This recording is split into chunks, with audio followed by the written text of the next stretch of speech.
So we'll give it about a minute for folks to come on, and then we'll get started. Okay.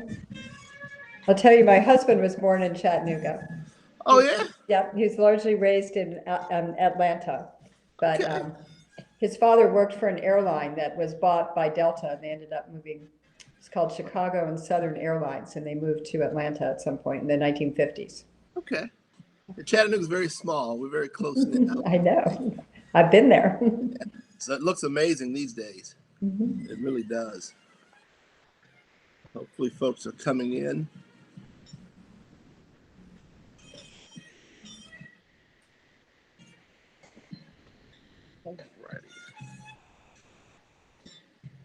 Alrighty. Good afternoon. I am glad to be joined this evening by candidate Mary Miller, who is running for mayor of Baltimore City. And I'm having technical difficulties, but I'm working my way through it. Again, glad to be joined by Mary Miller, candidate for mayor of Baltimore City.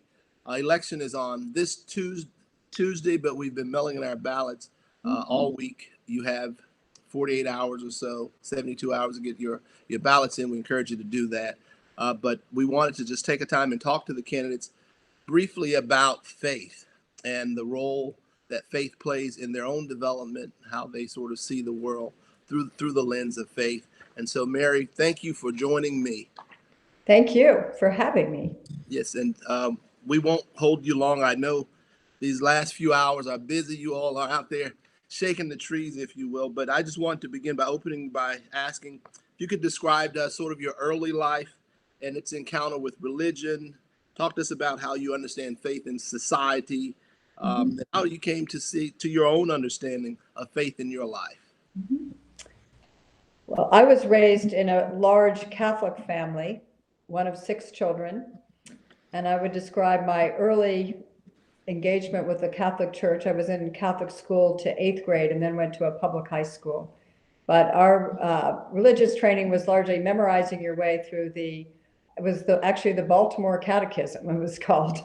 And these were the rules of the road in the Catholic faith. And we went to church regularly, and we were at Catholic school, and we learned that religion. I would say as a teenager and even into college, I rebelled and really moved away from religion. It didn't seem important to me, or it didn't seem meaningful to me. And we're talking about a fairly rebellious time in our country in the 1970s. And I regard faith as a journey. I would say as I got older, I went into a stage that you've probably heard the expression, there are no atheists in foxholes.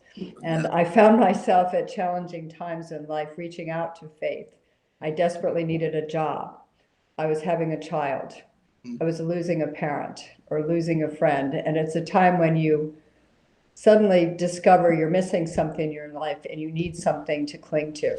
I wouldn't call that a strong foundation for of spirituality or faith, but it moved me back towards recognizing the importance of religion in my life. And as an adult, I have a much more fulsome understanding of what faith is and how it can give you strength and how it can be part of your daily life and how it can guide you in your actions and your thoughts and the important framework it gives you for looking at society. So as an adult, maybe I missed a few years along the way, but I think I've found my way to a very good place. And I appreciated my own church. I'm still a member of the Catholic Church, although my family is quite interfaith. We have various religions represented in my family. And there are times when my church disappoints me and it's not doing exactly what I think it should do. But I still believe in the core religious principles and values and the faith that I was raised as a child. And I remain a Catholic today. I'm a member of St. Ignatius Loyola Church in Baltimore and have been for decades. What would you say who is your biggest spiritual influence and why? I have 2 that I guess I would mention. An uncle who baptized me, married me, buried my mother, and was there for me at every important event in my life. He was a Catholic priest in the Crozier order. He was a missionary who lived all over the world and had a very strong sense of social justice, a very, I thought, liberal view of Catholicism and the role of religion in our country. And he was someone I just admired a great deal. He passed away now, I would say 15 years ago. Today, I think the two of the pastors of my church, Father Bill Waters and Father Jim Casciati, are big mentors for me. And I think they are great voices for religion in Baltimore and have done amazing things in this city. Both great gentlemen. How and I think how you describe that sort of intersection where you exit the church and your time engaged in that till life sort of starts to happening. Since you've sort of moved to that point, how has meditation or prayer sort of played out in your life, in your daily living? It's a daily discipline for me, and it happens first thing in the morning.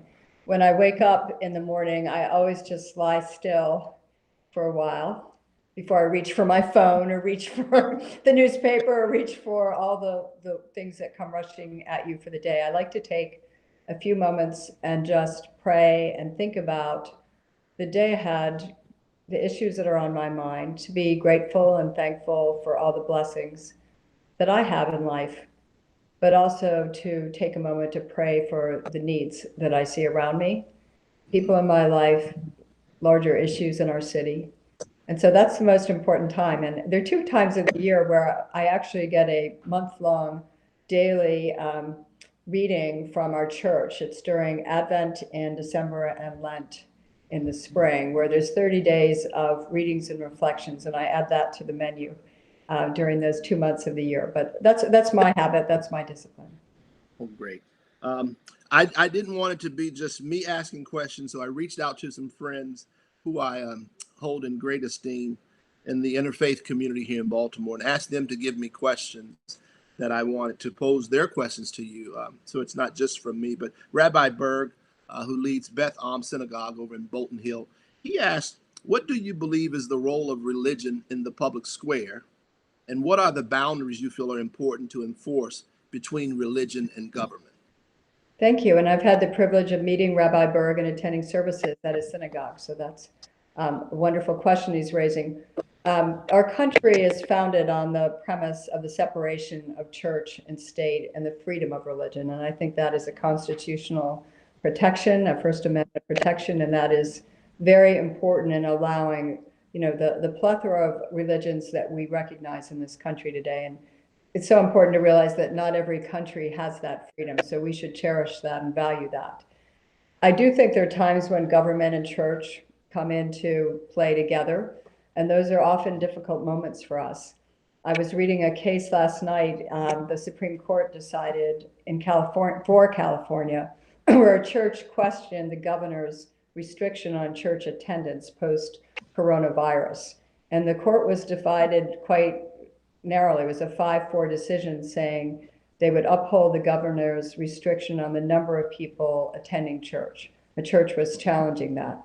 Those are hard issues, but I think there are times when the government and the church have to, they intersect in ways that are protective of society.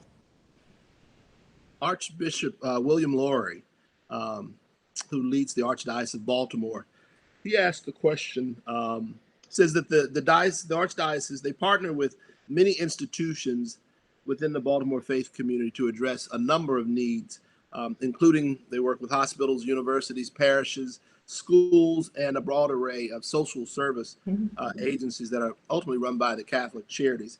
He asked, what steps would you take to access the extensive network of support that's provided by the faith community in order to best align and focus those efforts to achieve the best outcomes for citizens of the city?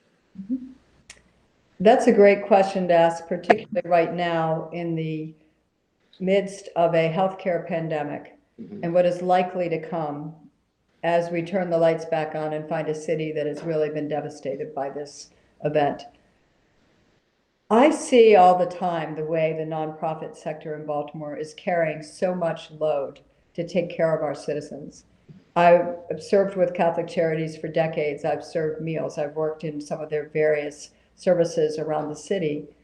And I don't think the city is coordinating well enough with the nonprofit sector. If you took an issue like homelessness, for example, I think that's something where a stronger partnering between the faith community and the city could really help move us forward. And I'll say one other thing about this, and this is somewhat of a biblical reference, but I always think about the words about you can give a man a fish or you can teach him how to fish. And as a city, I think we need to teach people how to fish. We need to give people more agency. We need to give them more support so that they are not just the recipients of aid, but they are empowered to change their lives and to gain respect and stature and security. And so I'm always pushing our nonprofits to think more about that, not to think just about their mission and what they do every day, but how do we change the fundamental reasons why we need all these services? I think that's the question on my mind so much in Baltimore. Imam Earl El Amin with the Muslim Community Cultural Center of Baltimore. His question was, could you name something that's going on in the faith community, or a particular initiative that has happened in the faith community that you've been a part of that has ultimately improved the community, particularly something that was interfaith related? Yeah. I think I would have to talk about the service that my own church holds on New Year's Eve, which is an interfaith prayer service. Mhm. And Imam Earl Amin was part of that this year. I think he's been doing it for the last 20 years, maybe. Yeah. It's such an inspiring evening where the church brings together so many people of different faiths in Baltimore to pray for our city. And it's a moment of unity that I think speaks volumes about, desire for close alignment of our different faith leaders. And to me, honestly, one of the most moving moments of that evening, because it's not just faith leaders, it's also elected leaders, it's our police commissioners, everyone in Baltimore that is leading this city. But the prayer for our city that Mayor Young offered at the end of the service this year was particularly meaningful to me. And I think really speaks to the strong desire for unity in our city, for reduction in violence, and the hopes that we have as a community. That is a great event. I wish more people would attend that on New Year's Eve. It's very diverse, very blended group of faith folks from all walks. We see in the country how religious freedom is oftentimes weaponized to mean freedom to discriminate. Those are my words. How would you envision a religious freedom that respects the lives of those in the LGBTQ community, as well as women's rights? Yeah. Unfortunately, we've had to fall back on the law often to protect those rights. And I think I've been challenged with these questions in my own church, the Catholic Church. Mm-hmm. My older son is gay. He rejected the Catholic Church because of their position on homosexuals, and he became an Episcopalian. He didn't quite find his home there, and within the past year, he converted to Judaism. Oh, wow. And we just celebrated our first Seder dinner as a family recently. And I'm happy that he's found his home. I'm unhappy that sometimes the church is at odds with what I think are basic human rights. And I think it's something that we just need to keep pressing for. We do have the protection of the laws for these communities. I'm glad for that. When I was working in Washington, I served 5 years working for President Obama. I was very glad to see the Supreme Court decision on same-sex marriage. So we need to have laws in place, but we also need to have practice and behavior in place as well. But these are tough.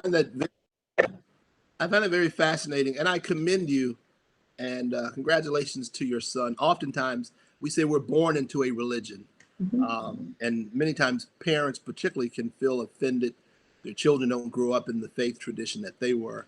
But kudos to you for supporting him in that transition for himself. Well, what I like to say is I want my children to have faith in their lives. I don't dictate what faith they choose. That's their choice. But when they find something that has meaning to them and that is giving them that fulfilling life, that's what matters. That's awesome. Wanda Bynum Duckett, she is the Baltimore District Superintendent for the Baltimore Washington Conference of the United Methodist Church. Her question for you is, how do you see partnership with faith communities contributing to the life expectancies and the quality of life for citizens um, beyond the normal, just a created staff position? Yeah. It has to be more than words and just appointments. It has to be practice. And I think in Baltimore in particular, we are so troubled, I think, by these public health disparities that exist in our city. I always say I can't understand how we can be a city with the best public health institutions in the world here and some of the worst public health outcomes in our city. We need to close that gap. And I actually think churches can play an important role, particularly in some of our poorest communities, because they can be the trusted voice. There is a lot of distrust of healthcare institutions in Baltimore for good reason. And I listened for a number of days to a prayer call at 6:30 in the morning from one church in Northeast Baltimore to its members, because the leader of that church was conveying important information to them about the coronavirus. And they were more likely to listen to him than to elected officials or people they don't know or trust. So that's just one example of how I think faith leaders can be a very trusted voice on things that matter to helping reduce healthcare disparities and extend life in these communities. And I think, another example would probably be the Act Now coalition that Reverend Al Hathaway has put together to really understand violence in community and how the faith community can be part of the resolution. So to me, this sort of partnership between the city and the faith community is critical if we're going to change life expectancy in Baltimore, whether it's to gun violence or to just to terrible public health disparities. Al's good buddy, Reverend Todd Yeary, over at Douglas Memorial, who's also my pastor, he asked, do you see houses of worship as anchor institutions? And if so, how would you engage them as such in your development and redevelopment plans for the city?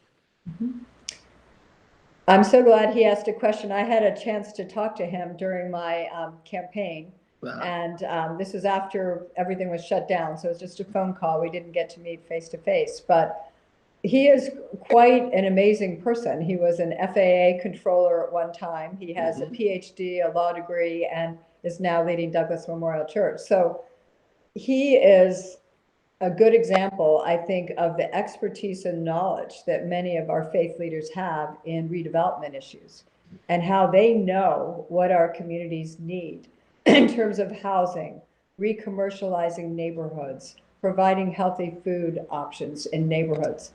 I think that the city's done a very poor job of working with community on redevelopment. And I think what I want to accomplish is a major economic development program for Baltimore that is rooted in community. You cannot do these things from the top down. You've got to do them from the bottom up. And I've met some amazing organizations that are doing just that in Baltimore in helping design community plans, but they need a partner. They need the city's Department of Housing and Community Development to be working with them more effectively. We have 17,000 vacant homes in Baltimore. A lot of churches and communities know exactly where those properties are and what can be done with them. And we need to do this at scale to transform neighborhoods and give back value, affordable housing. And important, I keep using the word agency, giving people the ability to own homes and to rent nice homes and to hold properties that can increase in value. So, but the churches, there are some very savvy church leaders who I would hold up against any real estate developer in Baltimore in terms of their knowledge. If you talk to Dante Hickman, if you talk to Reverend Hathaway, if you talk to Reverend Yeary, they are very savvy about how to do this. And I think they are great partners. Fantastic. The society is changing before our eyes. The culture, Yeah. if you will, the political landscape um, flashes before us racism in ways we've never seen it before, or returning in ways we hadn't seen it. Hatred of immigrants, xenophobia, misogyny, the disregard, in particular for the poor, blatant deception, those type of things. What role, if any, do you think faith can play in addressing this deadly and regressive culture shift? And how might your administration help it to do that? I think the voice of people at the top of government really matters. I'm sorry, but I do not agree with the voice we have at the top of our country right now or any of the messages he sends to us. I had the privilege of working for Barack Obama, and I will never forget the example he set, the words he used. You know, I remember him saying, when they go low, we go high. And we don't have that today in too many places. Yeah, we But go I think lower. I'll be quiet. we'll leave it at that. Yeah. But you know, years ago, a friend of mine invited me to attend lectures by an organization in Baltimore called the Institute for Islamic, Christian, and Jewish Studies, and ICJ. it is a important forum to talk about some of the things you raised, whether it's anti-Semitism, whether it is Islamophobia. It's happening, you know, not everywhere, but it's an important conversation and it's an important forum to really get these issues out and talk about them in ways that we can change our judgment and thinking and inform and give us the words, give us the ways to talk about these things. But I believe it is incumbent on our leaders to talk that way and to send those messages from the top and to drive them through the organizations that they lead and to be, you know, a champion of the best messages and the right ways of thinking about things. We need to, you know, really push back on a culture of hatred and, you know, disregard and disrespect for people in this country, regardless of, you know, who you are. We need to have leaders who are speaking responsibly and respectfully, and that's really important. Yeah.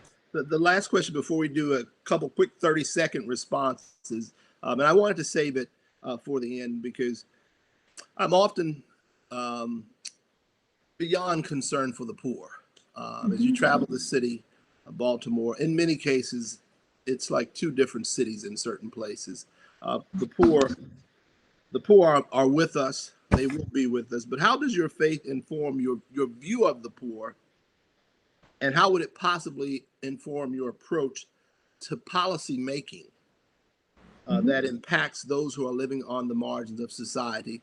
And most importantly, what would be the idea, the thought, the initiative that you would sort of engage immediately to begin to address some of that? Yeah. This is what drove me to run for office. I'm not a career politician. I'm way outside my comfort zone, but I'm making myself uncomfortable to do this because I am tired of looking at poverty in Baltimore and seeing no meaningful progress. We have nearly 1 in 4 of our residents living below the poverty line, and I'm sure life doesn't feel much better if you're $1 above the poverty line. And we have made so little progress in giving opportunity to people in this city. So the watchwords of what I talk about are inclusive growth. This city has a shameful history of redlining neighborhoods and people and denying them access to good education, to good housing, to good health care, to good public transit, to giving them the income and the financial security that they can succeed, raise their families, and have a good quality of life. That has to change. And you can throw your hands up and say it's hopeless, or you can say let's roll up our sleeves and let's start working on these things because we have an obligation to do that. I say if people are lifted up in Baltimore, everyone in Baltimore wins. We'll be a stronger city and we can be proud of what we've done to give people the opportunities that have been denied. I can wax long about my economic development programs, but we need to over-invest in the areas that have been neglected. And this is what I call greenlining Baltimore. We have to do the opposite of what's been done in the past. We have over-preferenced development in the wealthiest parts of our city. We have under-preferenced job creation in the poorest parts of our city. And the most important thing to me is to give people income in the city because it will begin to solve so many of their other problems. I'm amazed weekly when I attend churches across the city, how much faith and good there are in people that have had so little. I've gone to churches in neighborhoods where they've served me dinner when they have so little themselves. And it makes me angry that we have not done more in our city. And I've seen other cities that have changed, and I believe Baltimore can change. But we're going to have to bring much more urgency, much more focus, and frankly, much more effectiveness to the task here. Well, I'm going to, for one, be praying for whoever emerges the victor on Tuesday or Wednesday, whenever we know the results.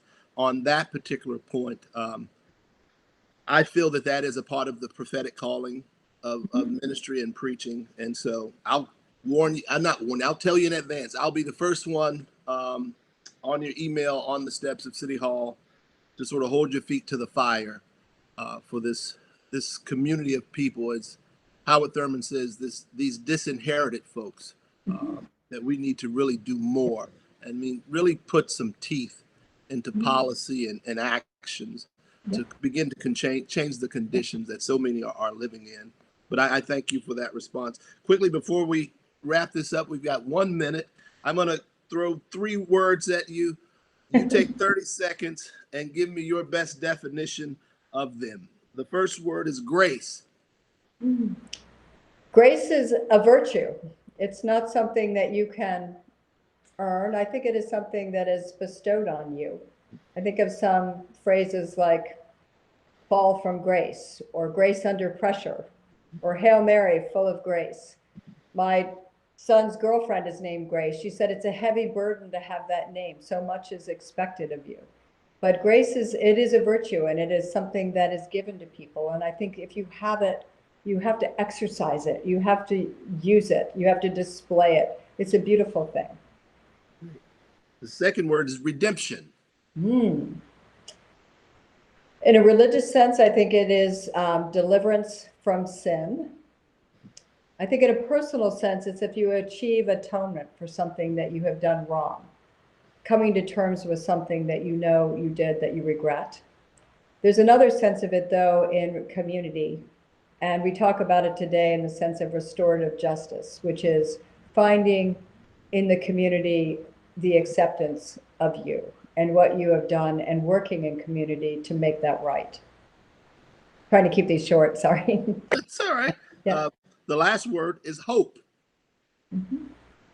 Hope is a desire for something, and a desire usually for something better. I think we can hope something that we can hope for something, but we can't make that happen. There's an expression, a triumph of hope over experience. We need to be developing the experience to make sure that hope will be realized. It is a desire, but it's not something that that on its own is enough. We need to deliver. Well, one, I want to thank you so much and your team for taking the time to share in this conversation. I enjoyed it immensely. I look forward to maybe future conversations. But as we go out, I would ask you to share what will be your daily prayer for the citizens of Baltimore, win or lose. My daily prayer is that we can move forward as a city together, that we will end some of the most painful divides in this city over race and class, and that we can find the steps necessary to deliver what I call inclusive growth for our city, and most importantly, a reduction in the terrible violence that plagues us. That is my daily prayer for peace and prosperity for Baltimore.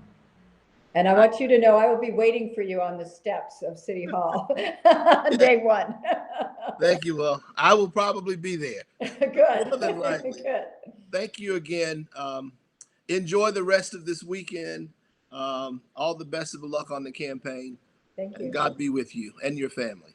Thank you, and the same to you. Much. Alrighty. Bye-bye. Bye-bye.